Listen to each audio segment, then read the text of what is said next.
Hello students, मेरा नाम है जेपी गर्ग और स्वागत है आपका आपके अपने यूट्यूब चैनल ओनली कॉमर्स पर। यदि आप एक कॉमर्स स्टूडेंट हैं और किसी भी कॉमर्स कंपटीशन एग्जाम की प्रिपरेशन कर रहे हैं तो ये 5 मिनट का शॉर्ट वीडियो आपके लिए बहुत ज़्यादा इंपॉर्टेंट होने वाला है। नेक्स्ट कॉमर्स एग्जाम में ये क्वेश्चन पूछा ही जाने वाला है। तो जैसा कि आपको पता है 12 मई 2020 को प्रधानमंत्री नरेंद्र मोदी ने 20 लाख करोड़ रुपए के इंसेंटिव की घोषणा की और उसके जस्ट अगले दिन से हमारे फाइनेंस मिनिस्टर श्रीमती निर्मला सीतारमण ने एमएसएमई की डेफिनेशन को भी चेंज कर दिया। तो आज के इस वीडियो में 5 मिनट के शॉर्ट वीडियो में हम डिस्कस करेंगे ओल्ड डेफिनेशन क्या थी और न्यू डेफिनेशन क्या लाई गई है, और इसके साथ ही हम देखेंगे एमएसएमई अमेंडमेंट बिल 2018 में जो चेंज प्रपोज्ड किया गया था वो चेंज नहीं करके बिल्कुल अलग डेफिनेशन क्यों लाई गई है, इस नई डेफिनेशन से क्या बेनिफिट होगा और क्या इस न्यू डेफिनेशन में कुछ कमी है या कोई नुकसान भी हो सकता है। तो हम स्टार्ट करते हैं। देखो, पहले डेफिनेशन क्या थी, ऑर्गेनाइजेशन को मैन्युफैक्चरिंग और सर्विस ऑर्गेनाइजेशन में डिवाइड किया गया था। यदि आप एक ट्रेडर हैं तो आपको एमएसएमई के बेनिफिट नहीं मिलते थे क्योंकि उसे एमएसएमई में काउंट नहीं किया जाता था। मैन्युफैक्चरिंग वालों के लिए इन्वेस्टमेंट देखा जाता था प्लांट एंड मशीनरी में, और सर्विस ऑर्गेनाइजेशन के लिए इक्विपमेंट में इन्वेस्टमेंट देखा जाता था। यदि आपका ऑर्गेनाइजेशन मैन्युफैक्चरिंग है और इन्वेस्टमेंट 25 लाख रुपए तक ही है तो माइक्रो, 25 लाख से ज़्यादा लेकिन 5 करोड़ तक तो स्मॉल, और 5 करोड़ से ज़्यादा लेकिन 10 करोड़ तक तो मीडियम, 10 करोड़ से ज़्यादा होने पर लार्ज ऑर्गेनाइजेशन एमएसएमई के बेनिफिट नहीं मिलेंगे।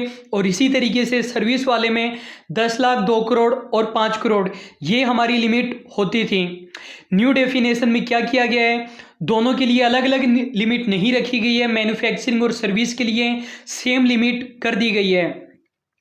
यदि माइक्रो ऑर्गेनाइजेशन आपका चाहे मैन्युफैक्चरिंग हो चाहे सर्विस हो तो इन्वेस्टमेंट 1 करोड़ रुपए से ज़्यादा नहीं होना चाहिए और एनुअल टर्नओवर 5 करोड़ रुपए से ज़्यादा नहीं होना चाहिए।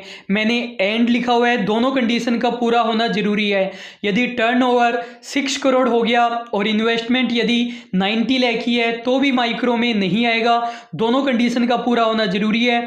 स्मॉल वाले के लिए इन्वेस्टमेंट 1 करोड़ से ज़्यादा है लेकिन टर्नओवर, इन्वेस्टमेंट 1 करोड़ से ज़्यादा है लेकिन 10 करोड़ तक है और टर्नओवर भी 50 करोड़ तक है तो स्मॉल।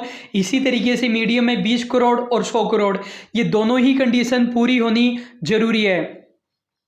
अब हम देखते हैं कि जो हमारा एमएसएमई अमेंडमेंट बिल था उसमें गवर्नमेंट क्या लाने की सोच रही थी।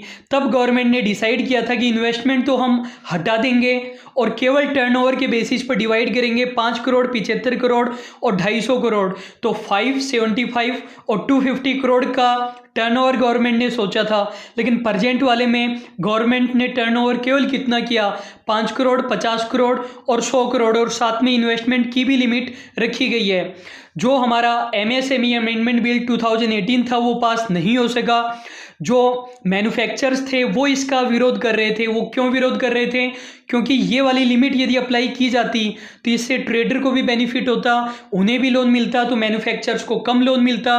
और सेकंड बात, यदि ट्रेडर्स को लोन मिलता तो वो फॉरेन से भी गुड्स को इंपोर्ट करते, हमारे डोमेस्टिक मैन्युफैक्चर से गुड्स नहीं खरीदते। तो काफ़ी लोगों ने विरोध किया, इवन आरएसएस सपोर्टेड स्वदेशी जागरण मंच ने भी विरोध किया।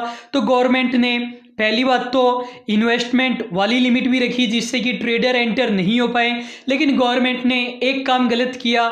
ये जो टर्नओवर की लिमिट गवर्नमेंट ने 575 और 250 करोड़ सोची थी, ये लिमिट अगर रखते तो ज़्यादा बेनिफिट हो सकता था हमारे मैन्युफैक्चरर्स को और सर्विस ऑर्गेनाइजेशन को। अब हम देखते हैं न्यू डेफिनेशन से क्या बेनिफिट होगा। बिल्कुल बेनिफिट जरूर होगा। गवर्नमेंट ने जो इसके पीछे बेनिफिट बताया है कि अब कुछ बड़े ऑर्गेनाइजेशन भी एमएसएमई में आ पाएंगे और बिजनेस कम्युनिटी का डेवलपमेंट होगा। लेकिन क्या लिमिटेशन है, पहली बात तो ट्रेडर का जो बेनिफिट होने वाला था, गवर्नमेंट ने अपने कुछ सपोर्टेड ऑर्गेनाइजेशन को खुश करने के लिए ट्रेडर को इंक्लूड नहीं किया, जो कि गलत बात है। ट्रेडर भी बिजनेस कम्युनिटी में अपना योगदान दे सकते थे। सेकंड बात, टर्नओवर यदि वही लिया जाता जो अमेंडमेंट बिल 2018 में प्रपोज किया गया था तो ज़्यादा अच्छा होता। आपकी जो भी ओपिनियन है कि ट्रेडर को इंक्लूड किया जाना चाहिए था या नहीं, या फिर टर्नओवर की लिमिट और ज़्यादा की जा सकती थी या नहीं, अपनी ओपिनियन कमेंट बॉक्स में ज़रूर बताइए। इसके रिगार्डिंग भी गवर्नमेंट को पार्लियामेंट में लॉ तो पास कराना ही पड़ेगा। यदि गवर्नमेंट प्रेसिडेंशियल ऑर्डर भी लाती है तो भी एक टाइम के बाद तो गवर्नमेंट को पार्लियामेंट में पास कराना ही पड़ेगा। अभी प्रेजेंट के लिए वैसे लिमिट चेंज हो चुकी है और आपके कॉमर्स एग्जाम के लिए वेरी वेरी इंपॉर्टेंट है। आपको ये वीडियो लेक्चर कैसा लगा? यदि पहली बार आए हैं तो चैनल को सब्सक्राइब कर लीजिए और अपनी ओपिनियन कमेंट बॉक्स में बताना ना भूलें। अभी के लिए बस इतना ही। Thank you so much.